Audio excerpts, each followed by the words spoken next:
Goedemiddag iedereen, mijn naam is Nuno Nascimento en ik heb zo net mijn stage afgerond bij Jeugdsportnet Zuiderkempen onder leiding van Arno Antonis en Jan Kuipers. Deze stage was best leerrijk. Ik heb heel veel verantwoordelijkheid gekregen. Ik ben heel veel zelfstandig te werk mogen gaan. Ik heb een paar keer initiatief mogen nemen om dingen aan te passen. Bijvoorbeeld aan Sportclub Connect, het grootste evenement van Jeugdsportnet Zuiderkempen en van de Kempen natuurlijk ook. Vervolgens ben ik ook als professional blijven ontwikkelen, aangezien ik door middel van het meehelpen aan de evenementen ook heb kunnen netwerken met de mensen daar. Dus mijn kennis is ook verbreed in de sportsector. Ook heb ik heel veel kansen gekregen van Jan.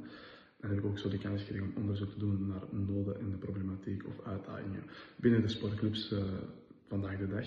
Waardoor ik ook een veel breder beeld heb gekregen en veel meer kennis heb binnen de sportsector. Dus ik ben Jan Kuipers en Arno Antonis dankbaar voor deze kans dat ze mij hebben gegeven. En het traject dat ik hier heb afgelegd, daar ben ik zeer trots op.